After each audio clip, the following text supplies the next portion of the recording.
नाज़रीन, अवामी न्यूज़ में ख़बरनि जो सिलसिलो जारी है। इन वक्त असीं तव्हांखे कराची में ख़बर ॾींदा हलूं त कराची में जय राम सवाई मंदिर में हिंदू बिरादरी पारां ॾियारी जो ॾींहुं वॾे जोश ऐं जज़्बे सां मल्हायो वियो, जंहिंमें मुल्क जी ख़ुशहाली सलामती समेत पाक फ़ौज जे हक़ में ख़सूसी दुआऊं घुरियूं वयूं। थोरो एहतियाती तदाबीर वठणियूं पियूं आहिनि, उन खां पोइ बि असां पंहिंजे जोश ऐं जज़्बे सां मल्हाए रहिया आहियूं। असां पंहिंजो पाण खे पाकिस्तान में सेफ ई सम्झूं था ऐं असांखे पंहिंजा हक़ूक़ मिलियल हिते हासिल आहिनि। इंडिया में असांजे माण्हुनि खे जेके मिनारिटी जा, असां मिनारिटी सां वास्तो रखंदा आहियूं। जेके मिनारिटी जा माण्हू आहिनि उन्हनि खे इस्लाम इंडिया में एतिरा हुकूक आज़ादी जा हासिल न आहिनि जेतिरा असांखे हिते हासिल आहिनि।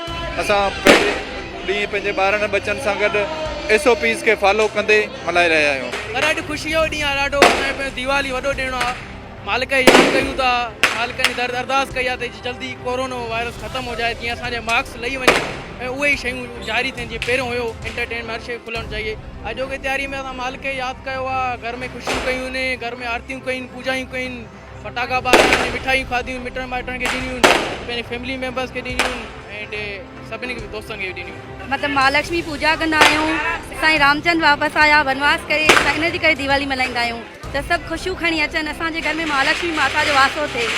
हैप्पी दिवाली।